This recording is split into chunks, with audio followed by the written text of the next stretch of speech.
Just doing anabolic steroids over here. Do it, baby.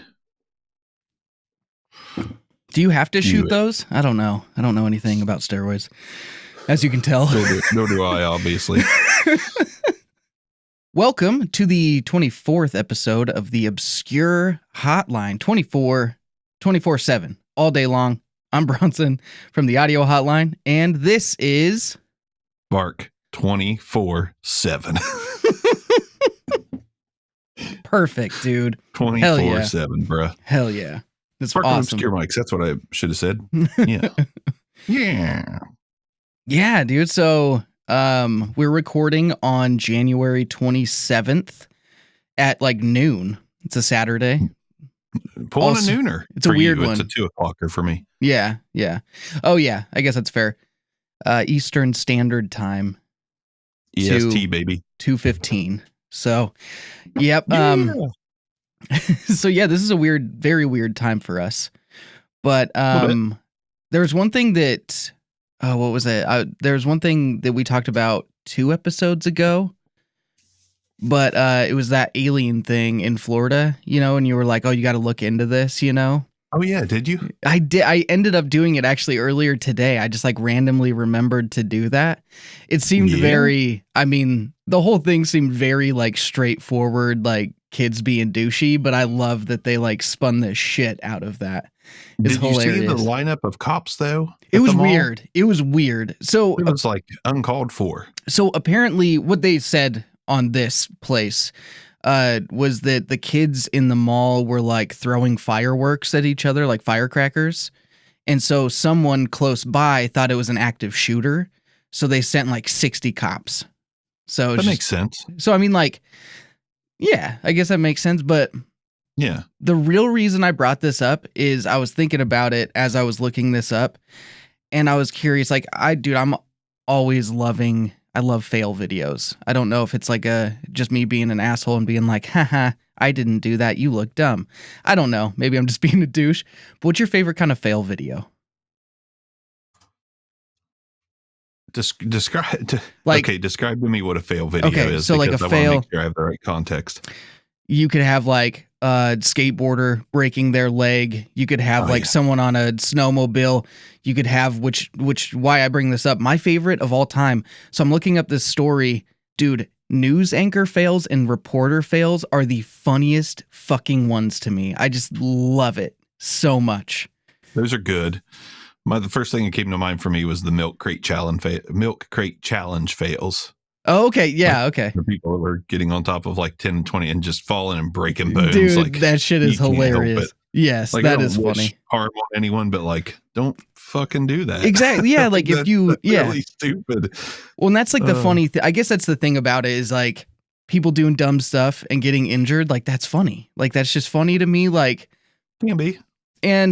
But I think the reason I like the reporter ones is like, I don't love a lot of media members. I don't like a lot of news anchors. I think they're just kind of like douchebags.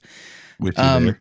So when they do something wrong, dude, I just think it's like the funniest thing. I'm like, one of my favorites of all time is the fuck it, we'll do it live. That whole guy. Dude. So pissed. Oh my gosh, dude. Yes. I love it so much. I love it. I think that a part of me, it's not a movie that I don't know. I think we talked about it not too long ago. It's not a movie I watched recently, but when I was growing up, Anchorman was like so big at the time. Oh, I love Anchorman. And like the whole like outtakes part of him, just being like, we're live right now. I don't believe you. Have you seen the one? Funny. Oh, rib pain. Have you seen the one where like Will Ferrell's sitting in a chair and like other 2 dudes are sitting on a couch and Will Ferrell's got his legs extended? He's like, "What do you think?" And he points to his leg. He's like, "Does that look like a cock?" I have not seen this, dude. Yeah, no. I'll have to find that one. He's Dude, like, does it look like a cock? And like Paul Rudd's like, "No." That's hilarious. Dude, yeah, I definitely want to watch that. Oh, yeah. Man. All the outtakes. Will Ferrell outtakes are wonderful. Like when he's bounding down, like, I feel it down in my plums. Like the amount of takes it took for them to, like, dude from The Office is back there cracking up. Daryl from the warehouse. Yeah, that's right. I love Yeah, outtakes. dude, they're the best. Yeah. Reporter fail. Every time that one dude got reporters where they were talking to him, he's like, "Fuck her right in the pussy." Like Oh, that guy. You yep, remember him? that dude. Oh my gosh, he got on That's a like great fail. several different shows, and just like it was He wild. good. That was Yeah. amazing. It was like he was a news chaser, and every time they caught him, "Fuck her right in the pussy." Dude, I remember Yeah. that craze. It was hilarious. Yeah. But yeah, dude, no, like that's what I got out of that. I looked at that story and then I was like, I'm gonna watch news fails. Oh, No man. better way to spend some of your time, Oh yeah. in my opinion, than a good news fail. Yeah, it's fantastic. But yeah, dude, so let's see what else has been going on. Oh yeah, so the Zoom came out with some stuff. Yeah, that's interesting. That's a good starting point. Yeah. So I talked about it a little bit on like my members podcast yesterday, but it's interesting. So what I looked up when I was looking it all up and everything, like so they released the H1 Essential, H4 Essential, and H6 Essential. And essentially they're all 32-bit float. The H1 is just like your standard H1 with like the attached XY stereo mic, but you can also do like a 3.5 millimeter line in. H4 has like the permanently attached XY mic on top also, but 2 XLR inputs. And then the H6 4 XLR detachable XY mic. So 6 channels total.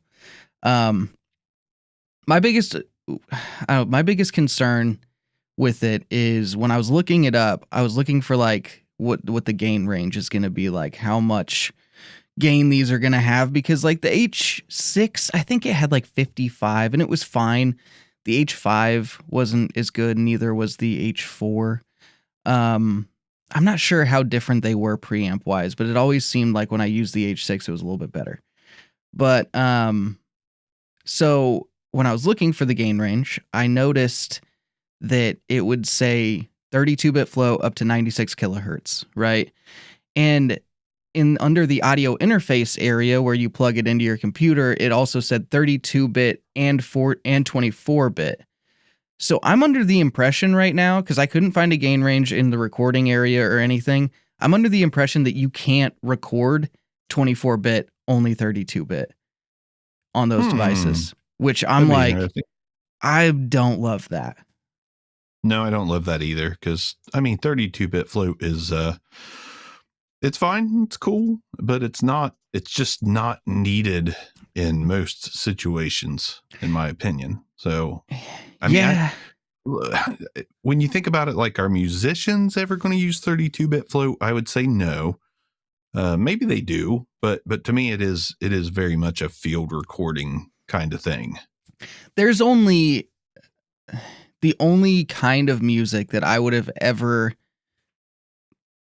like potentially used 32-bit float, and it would have been a very specific circumstance, in the sense of like, if I were to get like a new vocalist that I was recording, maybe the first session, I'm like, I don't know like his range, and if he's like a screamer and stuff, like it can get a little intense. So I'm like, maybe, but even then, I mean, you do so many takes with vocalists anyway that like you don't really need it. But I mean, maybe if I wanted to like save a little bit of time, and maybe, because that it does suck when a vocalist like does a take and they got like way louder than you ever expected all of a sudden, and the take is ruined, but they were really happy with how that felt. That sucks. Like, that is a shitty feeling. So I mean, if you can just leave some headroom and everything, but I agree with you. It's mostly field recording for sure. Yeah. And again, I like, maybe it is a thing of the future. Maybe that'll be a thing where 32-bit float is more, becomes widely used in music. But yeah, I mean, everybody's been making music for decades without 32-bit float. So yeah, it's fine. It's cool. I just really enjoy dialing my gain in more than using a fader on the 32-bit float recorders from Zoom. Like the R4 is cool. These new, essentials look really cool, but the price is right. That's the one thing. Yeah. And I would be kind of surprised if within the settings there wasn't a way to switch to 24-bit. That would be kind of surprising. I would be too, but if you look at the spec sheet, maybe I missed something. Everything points to it just being 32-bit. But on the Zoom R4 you can change to 24-bit. Yes. And even 16, I think maybe, but that is music focused, and this one's more like run and gun filmmaker focused. And I could see how. See, and that's one argument that a lot of people make about 32-bit float that is kind of, I don't know, it's kind of interesting, but a lot of people are like, the file sizes are way bigger and stuff, and I do agree, that's definitely true.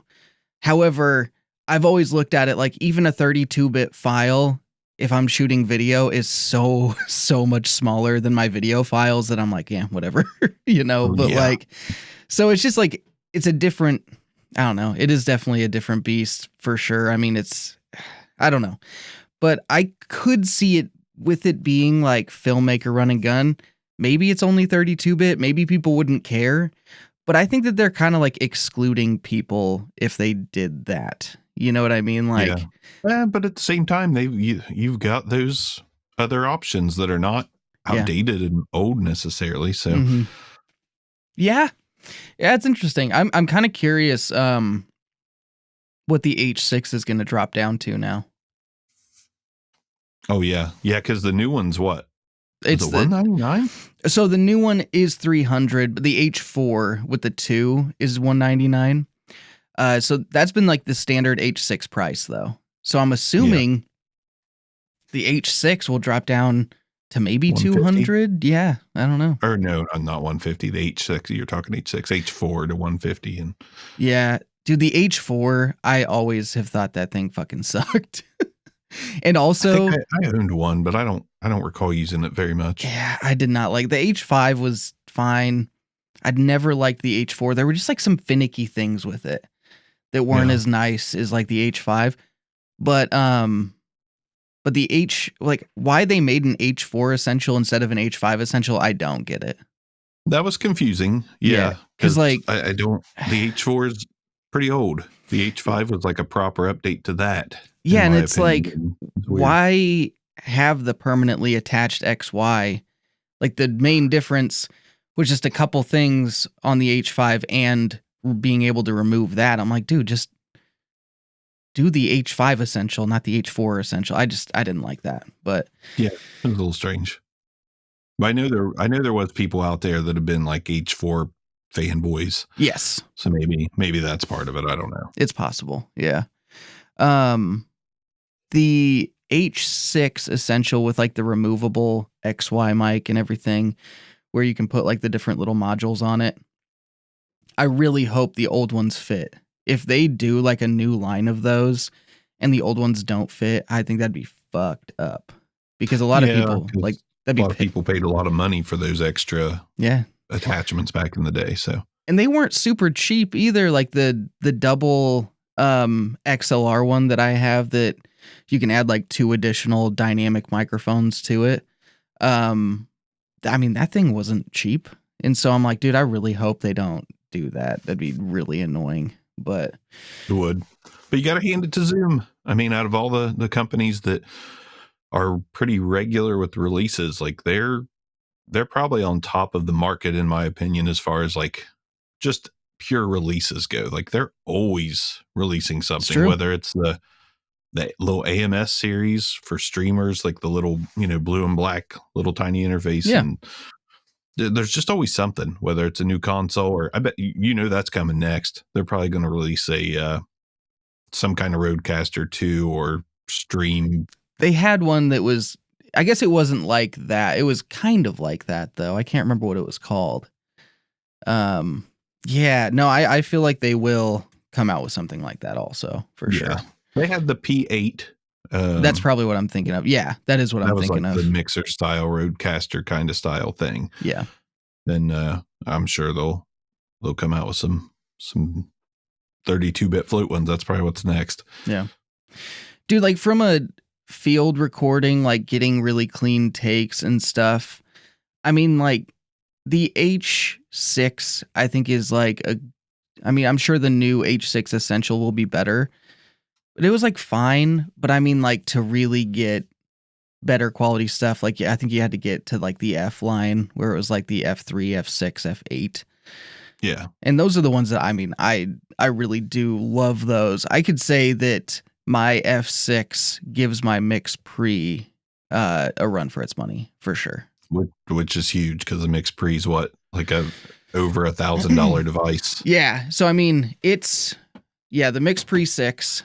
I think this goes for a little over 1,000. And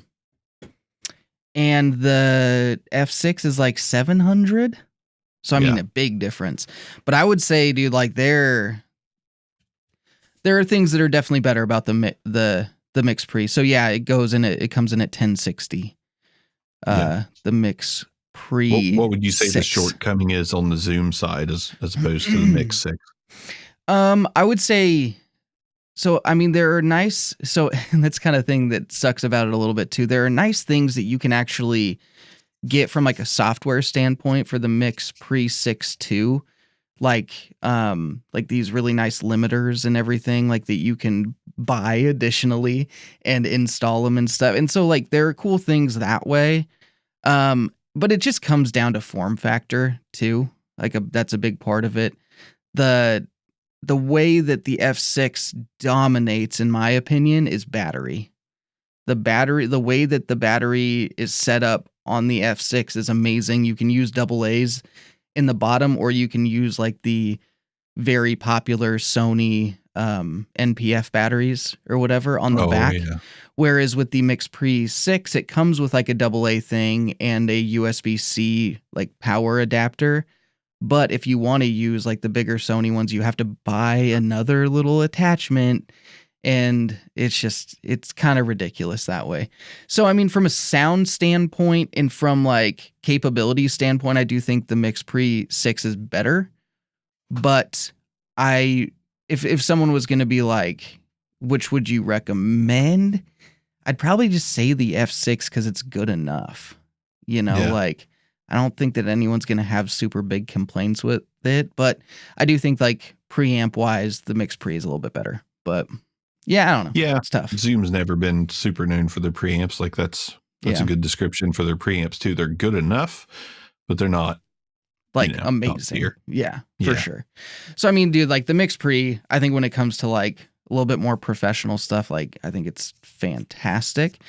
But there are some annoyances that I don't have with the Zoom that's cheaper, and that's upsetting. I guess that's the bottom line, Yeah.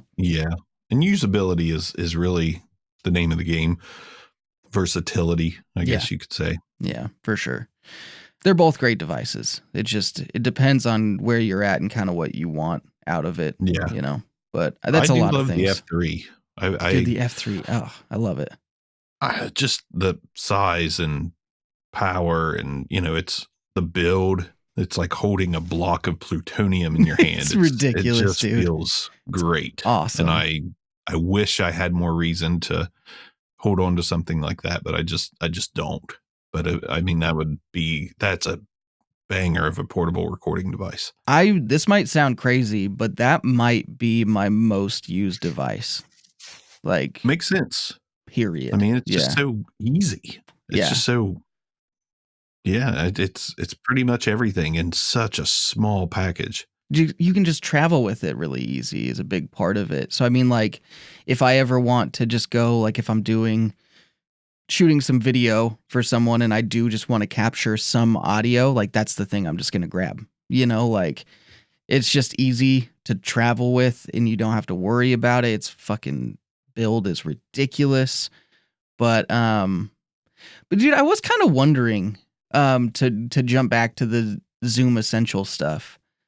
Like, I understand that the R4 is kind of, like it's the music version of the other one. And I'm not sure. It seems like the whole like mixer concept is going to also be in the H4 Essential. I'm not positive, But do you feel like people that bought the R4 have the right to be annoyed a little bit because it's the same price? They don't get the XY mic and stuff. Like, I don't know. It as long as the Essential line does not have the built-in amp sims. That's what I was wondering. Yeah, I don't think it will. That's really the exciting, because I think somebody on my R4 video pointed out that the H4 you could bounce tracks. So technically you could create a music mix in one of those, with that bounce feature.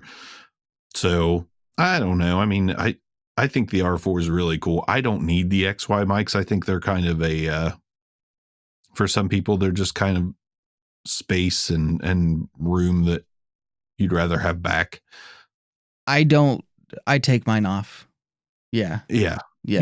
I know some people love them for like just getting like, if they're like shooting video and they just want like nature sounds or some shit, they're nice for that. So, I mean, I could see, and I guess that's who it's aimed towards, So, I mean, like, I don't know, but for me, I'm like, I would use something else.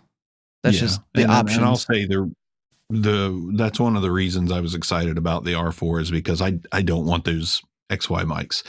Mm-hmm. I don't want to put anything over them. I don't like them sticking out. I don't like, there's just nothing really in it for me. So just to have that smoother device that, I don't know, the form factor of the R4 is just really sweet in my opinion. Like it's just set out perfectly. The screen size is perfect. No XY mics. So yeah, but this is Zoom. This is what they do. I mean, in a year, they're going to release something that somebody that bought an H6 Essentials is going to be like, damn it, really? They've done that to me several times. Yeah. Yeah, that's just what they do. And I personally would rather have a company constantly releasing stuff with incremental updated features, rather than not releasing it at all. Because honestly, I mean, if you have one of those Zoom devices, let's just say H5 and later, like, there's really not much of a need to upgrade. It just becomes a point of when you just feel like upgrading or feel like having that shiny new toy in your bag. Hey, release too much rather than too little. Like I still bitch about the Tascam DR10X, the little plug-on portable recorder. Like I've wanted an update to that forever, and I would have rather them updated it 3 times in the last 5 years than not at all. So so I have, let's see, I've got something for you then if you want that. There's the Tascam DR10L 32-bit flow. 32-bit flow lav recorder. Yep. Yeah, and that's an update, and that gave me hope that the 10X would get. Oh, so you're talking about the one that plugs directly? Correct. Oh, okay. Yeah, I knew about the 10L 32-bit flow lav recorder. Like this. Like that deity thing, which I've thought about buying that too, but I know the preamp in it is real bad. Not good. And also, when I've used this, so they just sent me this, so I didn't buy it. But no, wait a minute. Wait, whoa. What is that? Is that the plug-on recorder or a transmitter? Oh no, it's a plug-on recorder. No, they sent me this like a while back. I was about to say, because that's discontinued now. Yes, yeah. Okay. But yeah, like with this, I honestly, why it was right here, I don't know. I've been moving stuff around because I got a second desk. Pretty odd. Back there, and then you brought that up, and I was like, hey, but so yeah, with this, I've actually had takes that were like completely ruined with it, where like the timing was very fucking weird, dude. I've had takes that were corrupted. But they came out with an update a little while back, and every time I used it since then, which I will say was a limited amount of time just because I don't have a lot of trust in it, it worked phenomenally. But preamp, not great. So, yeah. But no, I would love if they came out with that. When you say not great, is it unusable with the dynamic mic? Or do you really have to record low and boost in post? Or I wouldn't say unusable. No, I'll have to. I'll have to just send you a track because I wouldn't say unusable though. I would say it is kind of that H5 territory. Well, that's not terrible. It's like from what I'm remembering. So maybe I'm a little off. If I'm a little off, I'll put some text on the screen right now.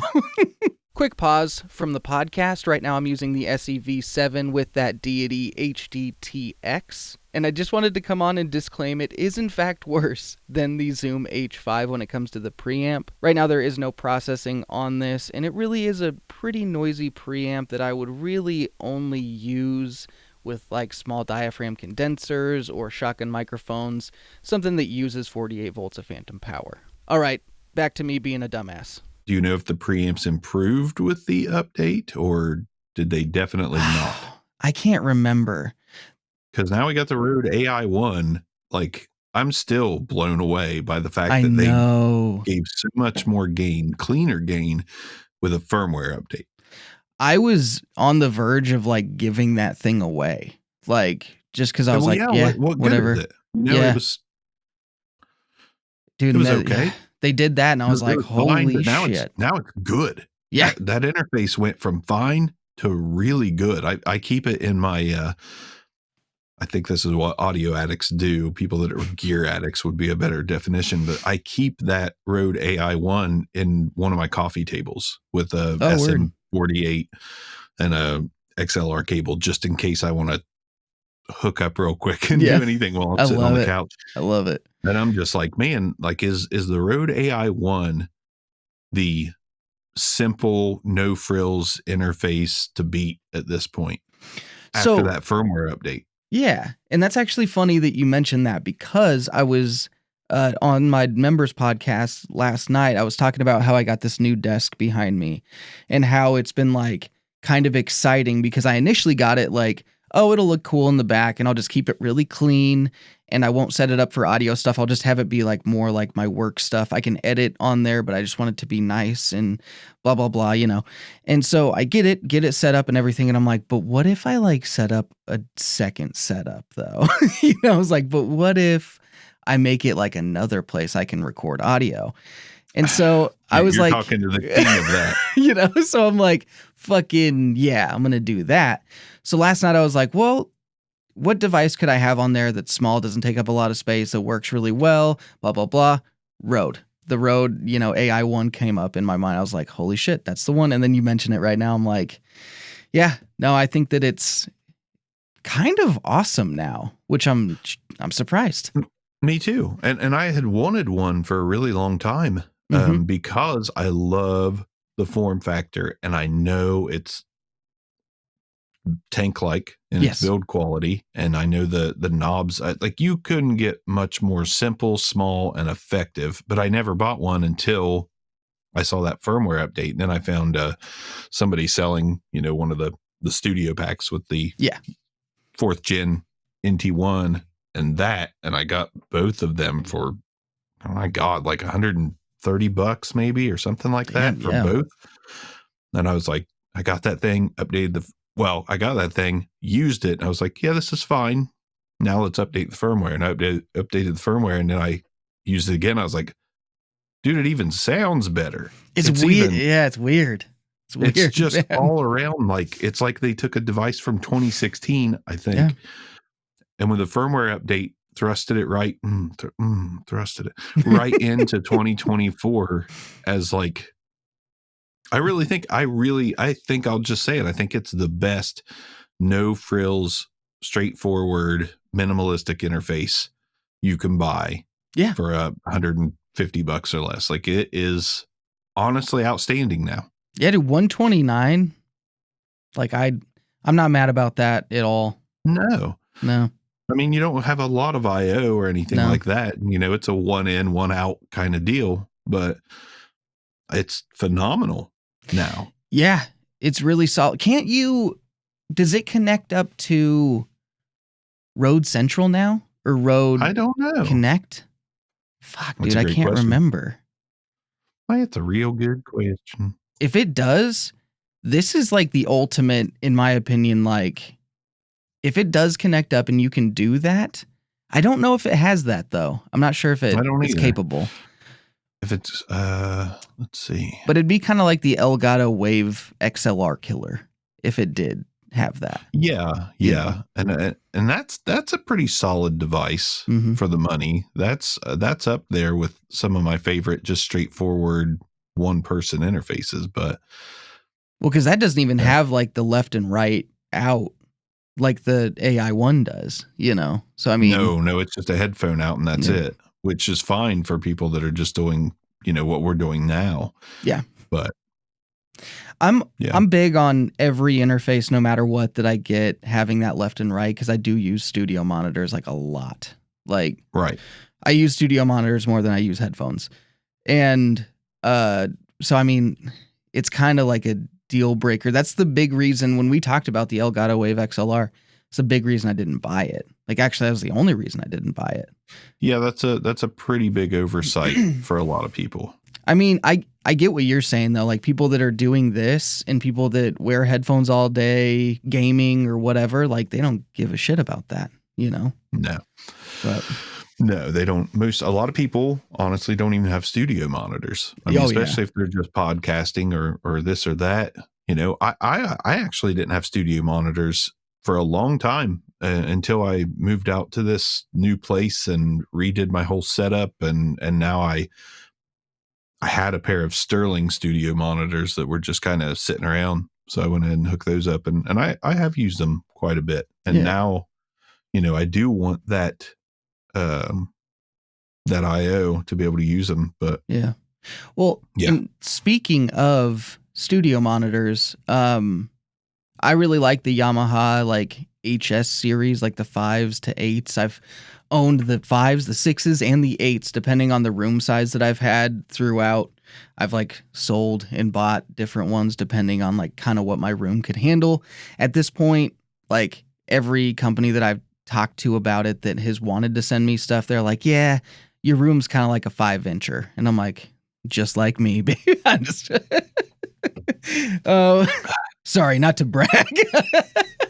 Nothing wrong with the I'm fiber, just joking, dude. Hey, average, it'll get it done, I guess. But anything under average, that's the area where you don't want to fall and be. But it's not like you can help it. Yeah, you were born this way. You were born this way. Yeah. So, but the interesting thing about it, actually, speaking of new releases, Yamaha did come out with the HS4 and HS3. So they're actually smaller versions of those. So the 3 is like a 3-inch and the 4 is a 4.5-inch, I believe. I believe mine are 3-inch. Yeah, I mean, I really like the 5.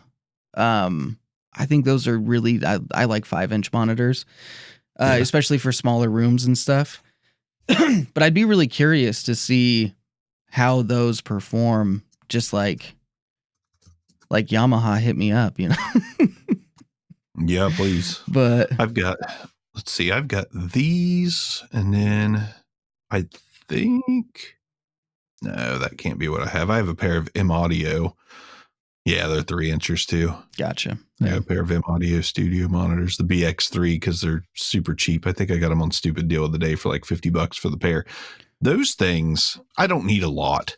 But those things are hooked up to my turntable, and man, it makes for a great little in-home, vinyl playing station. Oh, that's fun. Yeah. Yeah. Yeah. I believe the HS5s are like $400 for the set. The 4s, which are a 1/2 inch smaller, are actually $250 for the set, which is very interesting. It's not bad. Yeah, they have like the more like old school connector on the back for like the left or right speaker. I can't remember. The red white component. Yeah, like is it the RCA? Is that what? Yeah. So I mean, one of them has like all the ins and outs that the standard HS5 does, but the other one doesn't, which is kind of interesting. Yeah. But dude, I'd be kind of curious, like, especially from a more like portable standpoint, like it could be cool to fuck around with some of those. And also, as soon as I saw those, I was like, well, I do have that second desk in here now. Well, fuck. Dude, that's a lot of fun. I think that's one of my addictions I need to get past, or like shit or get off the pot kind of thing. Like, cause I have, let me see if I can just move my camera over. If you can see behind my shoulder there by the bass guitar, I've got studio arms mounted on each side. Do you see the arm that's in front of the light? Yeah. I have really long boom arms on each side of that love seat. Sick. Just so I can potentially do a 2-person podcast on the love seat. So I've got Very one cool. of those arms on each side. Will I ever actually use them? I don't know, but just I am addicted to having that option. Dude, options? Of being able to record anywhere I want.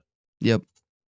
Whether I want to sit on the couch and do, which I will use it, because some product videos like boom arms and like I did an intro to the OMA condenser, and I was like, I just need to switch shit up. So I did it on the couch, sit on the couch. And now I think I held the microphone when I did that, but now that I've got those, I can just boom a mic to me and, do that. And I also bought me a Panasonic 4K camcorder for that too. How often will I use it? Who knows? Dude, but speaking of cameras, so I bought a Blackmagic camera, and so I was talking to Pags a little while ago about some stuff that he was shooting, and he mentioned his Blackmagic and stuff, and so I'd messed around with like a 4K back in the day and stuff, and then so I got thinking about it, and I was like, well, I have like these events that I shoot, quite a few of them each year, and I always have like one camera that I just have on sticks that like runs a live stream and records all day. So a camera that has like a fan built in and like good audio and stuff was very desirable.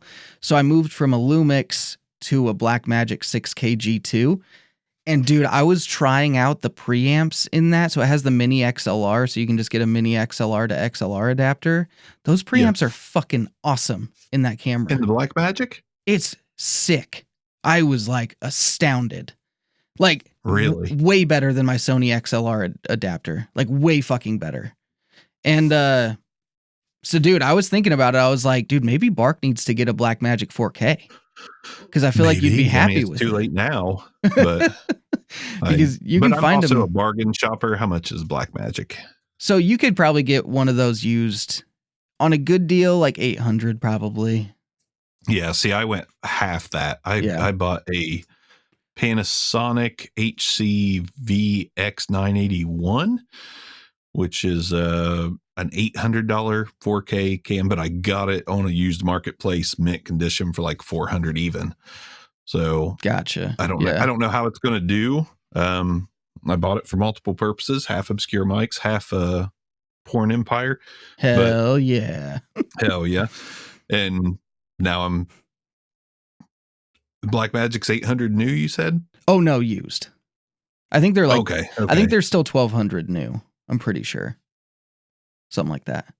And it's the Pocket 4K. Pocket 4K, but then you have to buy a lens. So I mean, there's that also. See, and that's how I just have the hardest time. Yeah. Fucking with all that, the lenses, and I'm just not that guy. I wish I was. No, that's fair. But yeah. So you could get the production 4K for cheaper, I think. So it's the same sensor, same ins and outs. It's just like more of like a box, but you're not holding it, So I mean, you could probably pull that off. But yeah, dude, no, I'm just saying, if you see one for a good deal, just keep your eye out for it. If you see one for a good deal and you're in the market for it, I mean, for audio purposes, pretty solid.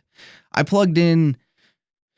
So I just went with like I grabbed a Beta 58A and I just like plugged it in last night and just recorded a quick thing, testing it out. And I was like, wow, like these are fucking good. I think it has 60 decibels of gain, 60, 65, somewhere in there.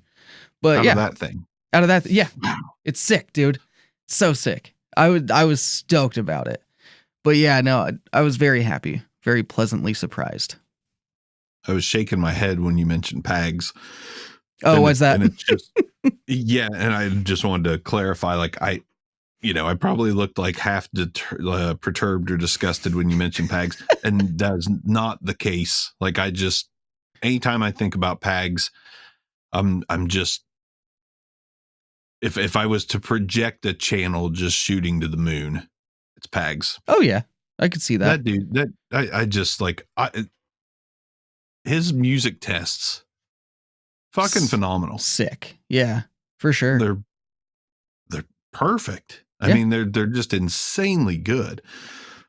Now, granted, it's much more informational, than what I do, but man, I'm just, some of the folks that come out, we've talked about some of these guys, like, I had you do your homework on the one dude. Yeah.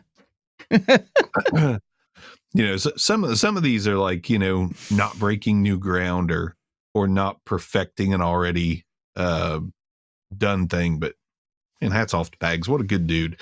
Yeah. There's just another person to add to the circle that's like, yeah, I could watch this dude's videos, talk to this dude. Yeah, Pags he's a good one. He's got COVID. Pray for Pags. I'd say he's okay by now, but I was texting him this morning. He seemed fine, but it was like 3 days ago when he was talking about how bad he had COVID, so he's probably fine now. Oh, that's good that yeah. Oh man. Yeah, he's a good guy. He's a good guy. I know. I hope that his channel, I don't think there's a way his channel won't do well. Yeah, and it'll take a while. We're in a niche. Yeah. But I mean, dude, if you ever listen to, and I'm very comfortable with having my own opinions, but sometimes there's certain guys that when they tell you about a channel or talk about a channel, like, you listen a little bit. And for as long as Bandrew's been doing podcastage, and where I kind of consider him the OG, of what we do, kind of like, he, on his Bandrew Says podcast, he sounds like he is literally in love with Pags's channel. And it's like, kudos, man, for good reason. Yeah, like, definitely. And Pags always thinks I'm full of shit when I fluff him up. Like, dude, your videos are fucking, just the music tests alone. Oh yeah. The information's great, but just the whole package is like, it's an element that I didn't care about before. Like, other people that do that, like, which is typically what, like, Beards, Riffs, and Gear, and guys like that do microphones sometimes and do a microphone test across multiple things, never really caught me or anything. But maybe it's just that damn riff that Pags plays that's like, I'm like, every time that comes on, I'm just like this, and I know it's him playing it. Fuck yeah. Yeah, it's great. It's awesome. There's an encyclopedia of metal somewhere online. Mm-hmm. You know what I'm talking? I don't know if you know what I'm talking about or not. Pags is on there because he's played bass in a few bands that are somewhat well known, and I've been waiting to debut the image of that. Oh fuck yes, one of these dude. times when I mention him. Have you seen it already? No, I haven't. I feel like I've heard of this, but I don't know. The Encyclopedia of Heavy Metal. Yeah. Yeah, the Metal Archives is what it's called. Yeah, actually. dude. Oh yeah, here we go. Let's see. Here we go. Let's see if we can get that on camera. Oh, dude, there fuck he is. Yes. Fuck dude, yeah, Pags. Look at that motherfucker. Look how fucking yeah. hard. Come on, can I turn my phone the right way? Yeah, Pags is just so hardcore. Dude, we're all three in that image right there. I love it. Yeah. Dude, that's fucking Megadeth dope, on. He's looking all edgy. I can't fucking wait to put that on my channel when I mention him one time. Dude, yes. It's like let's see if I can do this. Fucking there we go. There it is. There it is right there. That's metal. Yeah, dude, no, you gotta love that. That's like such a classic fucking metal thing. I love it. The floating face is so fucking metal, man. Metal. Yep. No, for sure. It's awesome. Oh man. But yeah, dude, no, his channel's fucking fantastic. I'm not fluffing him up because I'm friends with him. Like, I just think it's really good. Yeah. I love having different areas to go to. Like, just when I want to know what something sounds like on a fucking piano or what, it's like, fuck, it's just awesome to have those resources. Yeah. And see, that's like one thing that I've really been considering, but I always get kind of stuck in between these feelings, and I'm sure that you've had this also. So I always feel like, okay, I want to be informational, but I also want to be fun, and I also don't want to be too boring and too dry. But there's a really fucking hard line there. There's a hard line between, because guess what? Specs aren't fun. Some of the tests, not fun. A lot of people don't care about some of that shit. They just want to go and be like, okay, what is this microphone? What does it sound like on this guy's voice? Maybe do a couple tests. Now let me know what you think. You know, like that's what people. So there's always been a part of me that's like, okay, but what if I'm the only person that they go to? Like, what if I'm the only person they go to, and I need to tell them everything about it, and I need to show them, you know, like a couple guitar tests, couple music tests or whatever, and do, you know, voice, and just give them everything that I can possible. But then the part of me that's like, I don't know, dude. Like, I don't know if a lot of people really care about that, and the people that do probably watch other channels also. You know what I mean? Because if you're going for like technical specs and you're going for stuff like that, like the chances are you're probably watching multiple videos on the same thing, you know? So one of the things that Tom Buck has done and is like, he's like, you know, Bandrew covers a lot of the technical aspects of it, the specs and all the things like that. He's like, so that gives me the chance to just give my opinion on it and to have fun with it and use it the way that I would use it and just show people that, you know, like, and honestly, every single review that I do, I just keep leaning that way a little bit more. And I'm just like, maybe I don't need to, you know, I've cut specs out quite a bit. Like, I'll mention a couple things usually, but like, I mean, yeah, I think it's important to talk about, you know, some of the things, but you can do it really fast, you know, instead of being like, here's the spec sheet, now let's read it together. Not saying that's bad, Bandrew. Like, I'm just saying, like, I don't think everyone needs to do it, you know, but no. And so I don't know, man. I just keep like leaning, like, maybe I should just focus on the more fun aspect of it and, you know, talk about the mic and do anything that I can do that would be different from someone else, you know, like rather, and just do my part rather than do the same part and my part, you know. But I don't know, dude. It's tough. I think you kind of nailed it with some key phrases in that half of the conversation. And I think it just boils down to, like, you said a line that resonates with me. It's like, demonstrate it how I use it. Mm-hmm. And that's kind of what I do. Like, you know, sometimes I might mic a small, you know, guitar cab or whatever. Not often, but you can Google specs. You can Google history. You can't really Google sound. Yeah. You can, but, you know, it's not always easy to find a sound sample of a microphone. So I love that's why we watch so many channels. That's why I will watch Pags, and I will watch Bandrew, and I will watch Curtis Judd. I will watch Tom Buck. You know, I will watch, you know, a handful of others, because sometimes I do want to know what a mic sounds like on, you know, guitar and bass and this and that. And then sometimes I just want to hear what Bandrew comes up with song wise. Yeah. His, oh dude, he did a video on the Art tube pre. Oh, okay. Yeah. I don't know, little tube box. Whatever song he was fucking playing, I don't know if it was a cover or if it was an original, but I want to sing over it so bad I can't stand it. Yeah. Like, I was like, this is fucking killer. I love his guitar style, and I don't know if I know a lot of it's covers because I watched some of his covers, but some of the original stuff that he's came up with, I'm like, that's pretty damn good. So I think, Pags, that I fucking love that riff so much, and I'm pretty certain that it's his riff. And it's like, you know, and with Bandrew, he'll play different songs. He doesn't play Pags will play that riff consistently. Whatever Mhm. riffs he plays or whatever the piano, you know, it's all the same. So you're getting a really straightforward picture of what this mic sounds like on video A as Yes. opposed to this mic on video B, because he's playing the same tune on each one. That's a great reference point. And then Bandrews is a little more fun. Mm. And, you know, and sometimes I'm in the fun mood, sometimes I'm not in the fun mood, but at the end of the day, you know, I'm not going to question what I'm doing with my mic reviews because it's just my style. So Yeah. I think if you wanted to expand your style, more power to you.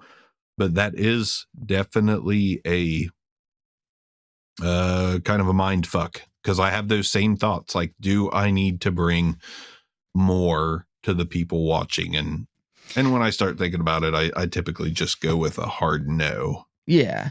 It's not even really about bringing more. It's actually kind of about bringing less. You know what I mean? Like doing the ones that I do and using the microphones the way that I would use it, but like leaving out more of the technical stuff, you know, and just like, and I feel like you do a good job of that. Like, I feel like you do a good job of just being like, here's what you need to know. Now let's just move on. And not, you know, and so I guess the whole like need to know thing can be wildly different from person to person. And that's one thing that always has given me pause about, you know, like taking out all of the specs, you know, or taking out certain elements of it, because I'm like, I always get some motherfucker that asks me the most easily Googleable question of all goddamn time. Yeah, And that's it's every tough. time. Yeah. It is. And sometimes I think about my wife with that, because my wife will ask me questions. Sometimes I'm like, dude, you could have Googled that and got the first result, would have told you what you needed. But I know that that's not how her brain works. Yeah. Like she just, you know, so, and I try to think about that with some of the people that watch our videos, because yes, like, you know, what's the self noise on it? And it's like, dude, you can Google that so easily. Same time, you know, some people like their information delivered verbally. Yeah. And Yeah. they like to get it all in one place. And to those people on my channel, I apologize because I'm not giving it to you. X gonna give it to you. But, you know, to me, it's just, I Google everything.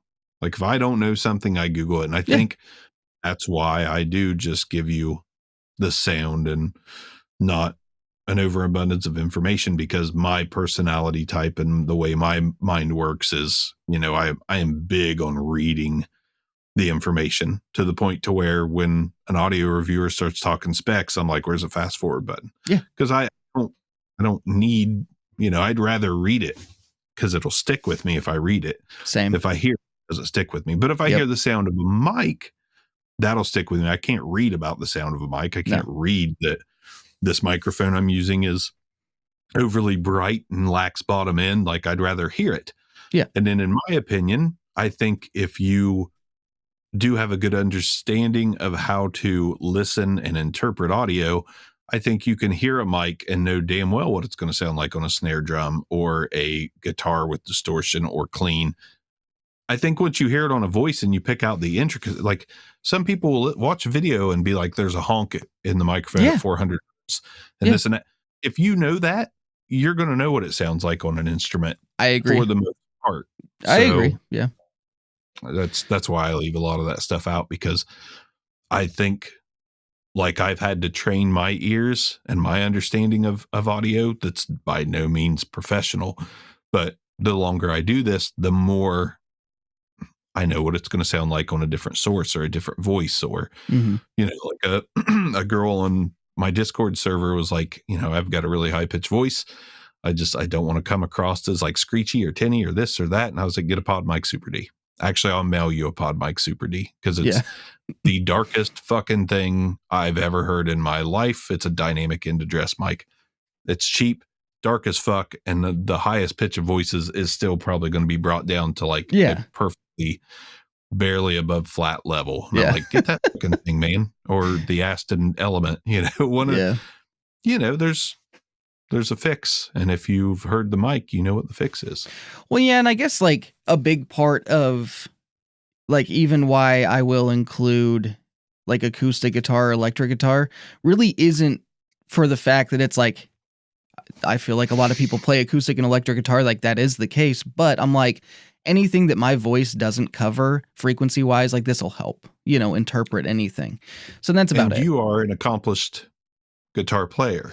Like, you know what I mean? Ish. Like, well, yeah, but I mean, you can play well enough to insert that, and it probably doesn't feel as much like work as it would to me, because I actually barely enjoy playing guitar. I don't enjoy it that much. Yeah. You know what I mean? Like, it's fine, but it's not my instrument. Bass is a little bit more of my instrument, and I definitely don't see the point in doing a bunch of bass tests. You know what I mean? Yeah.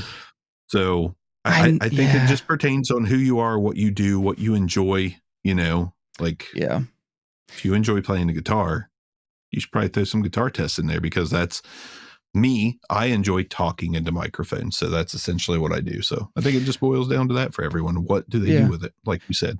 Well, I think that it kind of answers my question to a certain degree of being like, and this was actually one thing I was going to ask you about today. It's funny because it was in my notes, but I hadn't even been thinking about it until right now.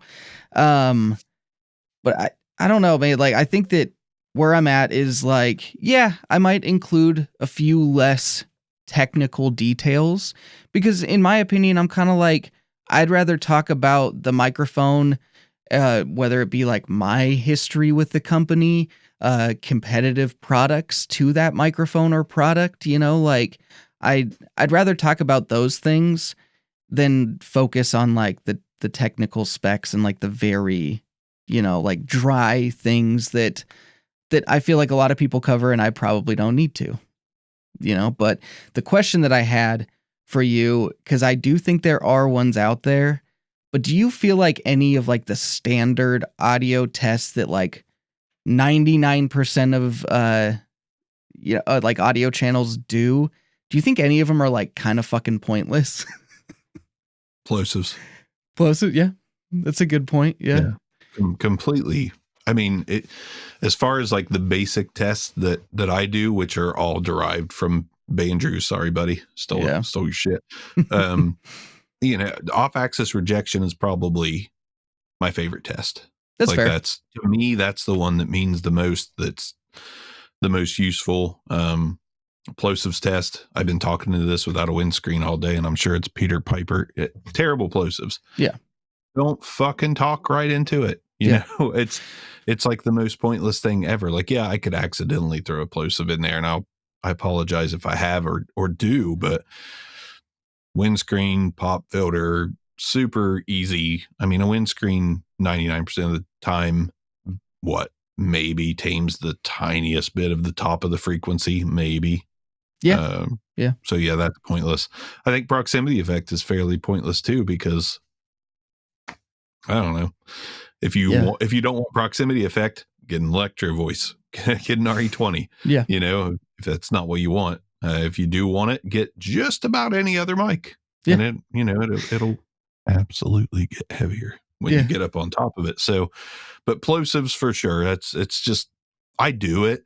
I don't know why. Probably just because I'm in the habit of doing it, and it doesn't take but 6 seconds. But there is no more pointless test, in my opinion. I'm right there. It was the one that I had in my mind too, is because I'm like, I think that it's just dumb. It's just dumb. Like everyone has a different way of speaking, has a different voice. Everyone, like some people like don't have that many plosives, like when they talk just naturally, and like other people have we push air out of our mouths differently. Yeah. Everyone has some people have an insane amount of plosives. So I'm like, but the bottom line is you should be taking those steps to negate plosives being a problem regardless. So why are we pushing plosives directly into it when no one should? Yeah. So. And when somebody shits on a mic in the comments, like the plosives are just too terrible. Like it would be great if not for that. Like, easiest fucking thing to fix, dude. Like don't pass over a mic that's perfect in every way except for plosives. You are doing a major disservice to yourself. The easiest thing to fix. Yeah. And you don't even have to have a big gaudy pop filter. Like a windscreen's probably going to do it, especially if you put it at a 45-degree angle or more. Like, yeah. Yeah. But at the same time, real quickly, I'll add that like another reason I still do the plosives test is it is exciting when you do find a mic. It's really good. It's hard as hell to pop. Yep. Yeah. It's so true. there is that. So it's almost like the unicorn search of the mic that doesn't pop. So yeah, no, that's totally fair. And I guess the only way that I can be like when someone comments like the plosives are really bad, the way that I look at that person is I'm like, okay, so they want this microphone because it looks this way, and they want it on camera probably, and they want it, like right in front of them, and they don't want a windscreen. They don't want a windscreen. They don't want a pop filter. And so I'm like, so for that person, maybe that is a thing, but I'm like, you still can angle. Yeah, no, that's fair. And yeah. And so, yeah, I don't know, but I do think plosives are kind of silly. All of these tests one way or another are not perfect for a majority of people. Yeah. Yeah. And it's kind of like, it's slightly disheartening because like there are things out there where it's like you can, if you're reviewing a lens, you can take a picture and be like, it has lens distortion. There you go. Like you're right. Versus, like doing like an audio review where I feel like it's a little bit more difficult and each person can have a little bit different experience based on their voice, their environment, so it's tough, but anyway.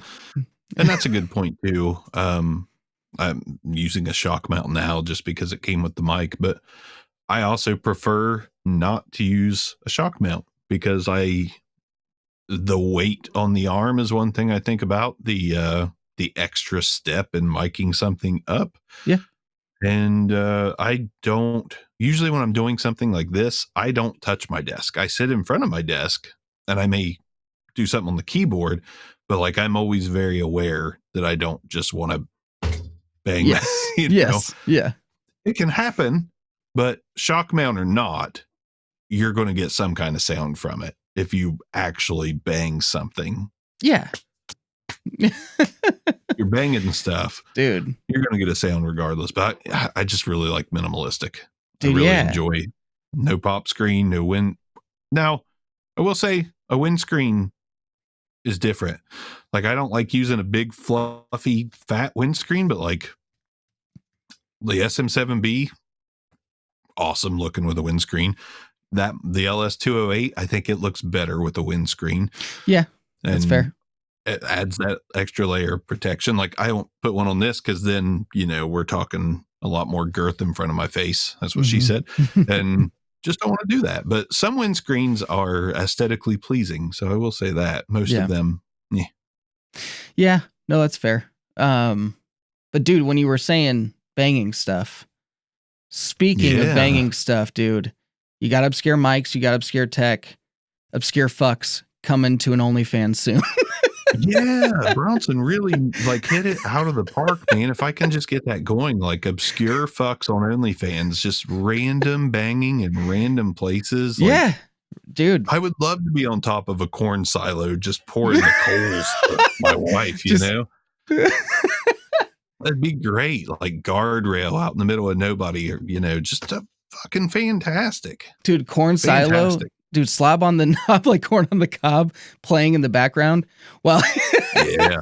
Or Cotton Eye Joe. Like, how great would that be? People would watch that shit. Oh, yeah. Dude, that's what I was saying. I'm like, by me, but they'd watch it.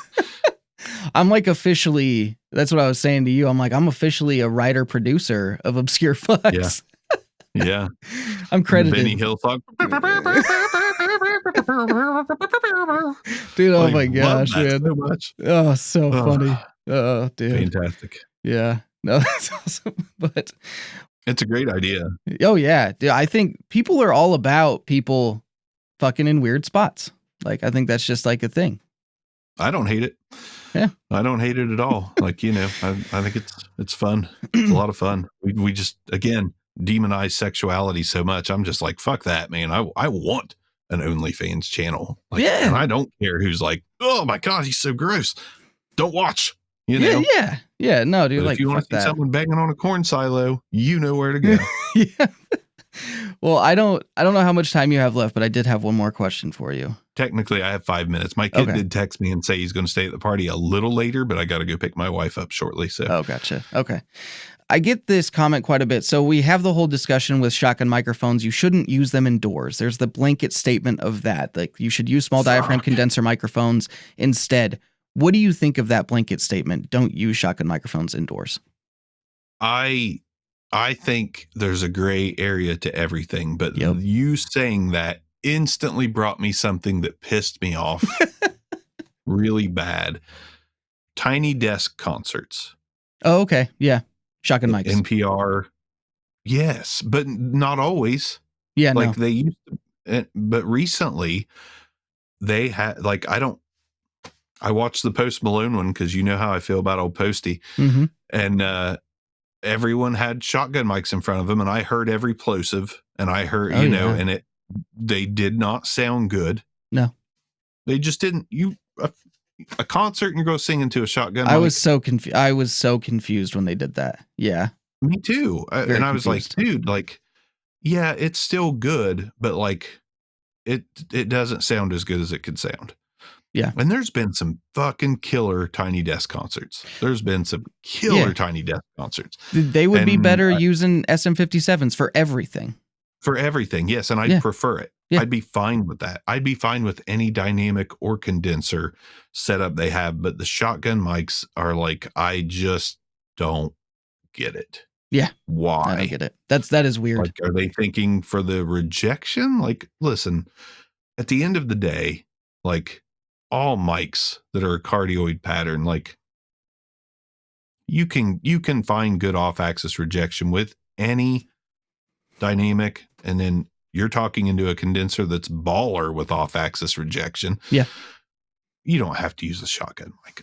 That made me so mad and I was like, is this an aberration? Is this just something Posty did? And then I watched one that was either before or after it. Shotgun mics. It was like Action Bronson, actually. Oh, hey you there. Listen to some Action Bronson. Yep.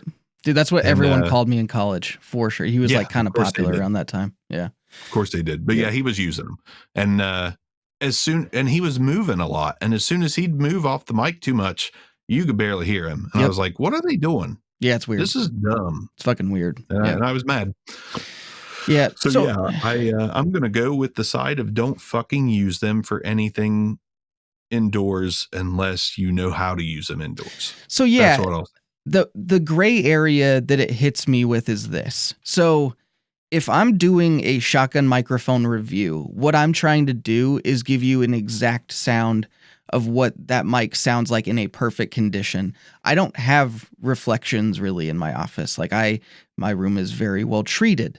I'm not going to have phase issues, like some people could in a reverberant room or an untreated room with a shotgun microphone.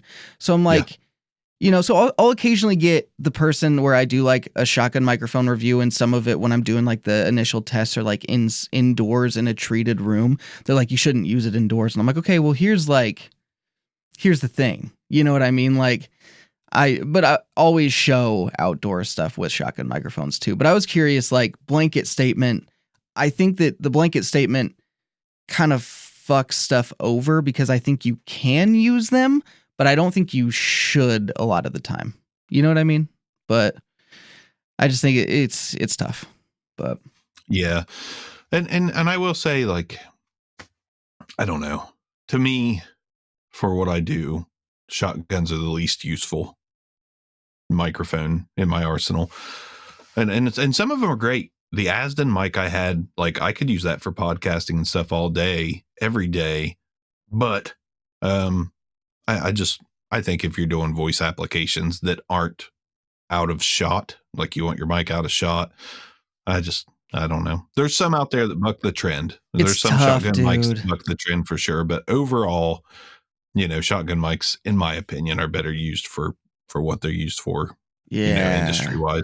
So I guess my one additional comment argument towards using them indoors and it being a good thing. I mean, he's kind of a bad example because he does have such a good voice, but Mike Delgadio using the mkII 416 in his little completely treated room sounds fucking great. Like for voiceover stuff, like I get it, you know, like, well, so it's kind of tough. And that's a revered voiceover mic, like that people have discovered is great for voiceover. So that is an outlier. Yeah. You know, if you grab any, you know, a random shotgun mic, you're not going to get near the same results. Oh yeah. So I don't like outliers and everything. Oh, what you're using is an outlier. Yeah. That's a fantastic mic for even an untreated room. And it's a condenser. So yeah, no, I mean, the NTG3 is really good as like a competitor to the mkII 416, but like, I agree though. I don't love a lot of shotgun mics. Yeah, me neither. But there are some that I do. Yeah. And no, for sure. I keep the Soundbird I want to say V3T. It's the rechargeable one. That's like an NTG3 ripoff or something, I think. But I keep it around because it is very useful and it's got a nice darkest tone when you're using it 4 or 5 inches away. Yeah. But sometimes I use it and I'm like, yeah, this isn't working for what I'm trying to do. You know? That definitely happens with shotgun mics, I feel like. But okay, that was my question. But we can call it there. Thank you guys for watching the Obscure Hotline. Thanks for letting us be inside of you. Yeah, because we enjoy it. It's one of the small pleasures in life to get inside of you one way or the other. Yep. If you turned this on, you turned me on. And thank you. I was in you. I was in you and you didn't even know it. That is probably bad for me. I felt this episode down in my plums. And for all of you that don't know, Sex Panther works 100% of the time, 60% of the time. All right. See y'all. Peace out. I said y'all. Sorry. Bye. It's fine. It's Ohio stuff.